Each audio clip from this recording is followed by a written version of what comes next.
धनबाद के एकमात्र सबसे बड़े सरकारी अस्पताल में से एक शहीद निर्मल महतो मेमोरियल अस्पताल का निरीक्षण करने आज धनबाद उपायुक्त माधवी मिश्रा पहुंची, जहां उन्होंने अस्पताल के कई विभागों का निरीक्षण किया, जिस दौरान कई कमियां देखी गई।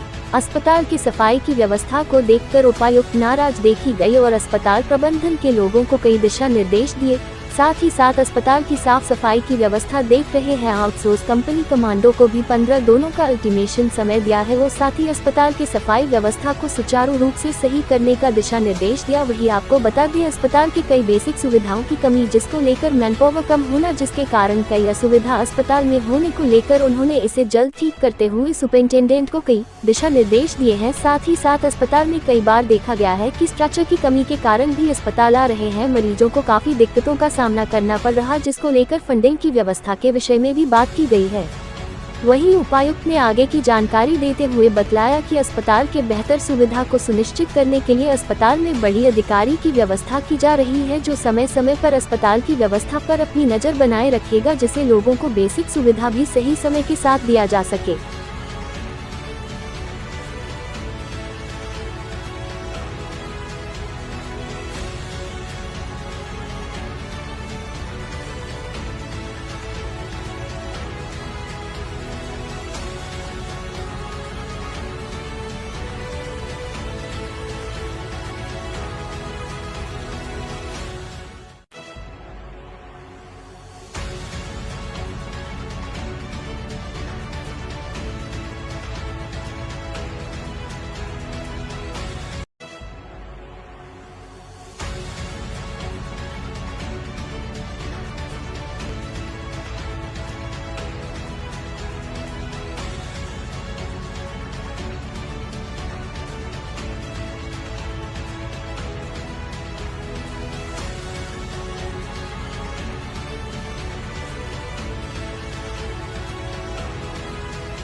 हॉस्पिटल के विभिन्न वार्डों का निरीक्षण किया है। बहुत सारी कमियां पाई गई हैं, जिसको दूर करने के लिए हमने सुपरिटेंडेंट और संबंधित विभाग का अध्यक्ष से बात करी है।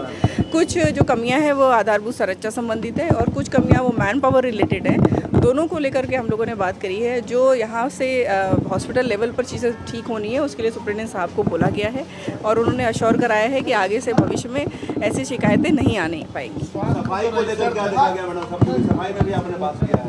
सफाई का काम यहाँ पर क्योंकि एक आउटसोर्सिंग एजेंसी है कमांडो, उनको दिया गया है। उन लोगों से भी हम लोगों ने बात किया, उसमें हम लोग को संख्या कम दिखाई पड़ी, जितना संख्या वो बता रहे हैं। उनका कहना है कि वो दूसरी बिल्डिंग में सफाई करने बाकी सफाई कर्मी गए हुए हैं। आगे आने वाले समय में हम एक वरीय पदाधिकारी को यहाँ पर सफाई के विशेष निरीक्षण के लिए अपॉइंट कर रहे हैं और अगर अगले आगे एक हफ्ते 15 दिन में भी यही लचर व्यवस्था दिखाई पड़ेगी तो हम लोग आउटसोर्सिंग कंपनी के खिलाफ कार्रवाई के लिए लिखेंगे। लेक्चर नहीं मिलने की बड़ी शिकायत है मरीजों को, और कई बार ऐसा होता है कि मरीजों को जमीन में आकर के लेटना पड़ जाता है, लेटाना पड़ जाता है। जो एक्सीडेंट में घायल आते हैं उसके बाद उनको आधे घंटे के बाद 1 घंटे के बाद स्टेशन मिलता है, तब जाकर उनका इलाज शुरू होता है। इस बिंदु को लेकर के भी हमने अभी अधीक्षक महोदय से बात करी है। उनके द्वारा ये अश्योर किया गया है कि पहली चीज़ स्ट्रेचर की उपलब्धता सुनिश्चित करने के लिए ये लोग नया टेंडर फ्लोट किए हुए हैं, उसको जितना जल्दी डिस्पोज करने के ये लोग प्रयास कर रहे हैं। और दूसरा, इन्होंने वार्ड बॉयज़ को असाइन किया है कि जो स्ट्रेचर की कमी है वो इस वजह से ना क्रिएट होने पाए कि मरीज स्ट्रेचर को बाहर छोड़ के चले जा रहे हैं। तो ये दोनों पॉइंट पर हम लोगों ने इनसे बात करी है और आगे हम लोग इंश्योर करेंगे अधीक्षक महोदय से बात करके कि ये समस्या ना आने पाए। किया है, सामग्री भंडार में भी हर जगह गई है। क्या कमियां लग रहा है कि तुरंत उसका मतलब निदान होना चाहिए? मुझे लगता है कि जो उपलब्ध फंड है और उपलब्ध मैन पावर है, उसका जो ऑप्टिमम यूज़ है वो सबसे इम्पॉर्टेंट काम है जो यहाँ पर प्रबंधन को करने की आवश्यकता है। और मैंने मुख्य रूप से इसी पॉइंट पर सुपरिटेंडेंट साहब से बात करी है, क्योंकि मैन पावर के शॉर्टेज हो सकते हैं, फंड का कमी हो सकती है, बट कम से कम जो अभी उपलब्धता है और जो इमीडिएट ज़रूरत की चीज़ें हैं, जैसे एक्सरे मशीन को रिपेयर करा लेना, सफाई कर्मियों की उपलब्धता सुनिश्चित कराना, उनका केवल रोल में नाम नहीं हो बल्कि वो वास्तव में उपस्थित पाए जाए।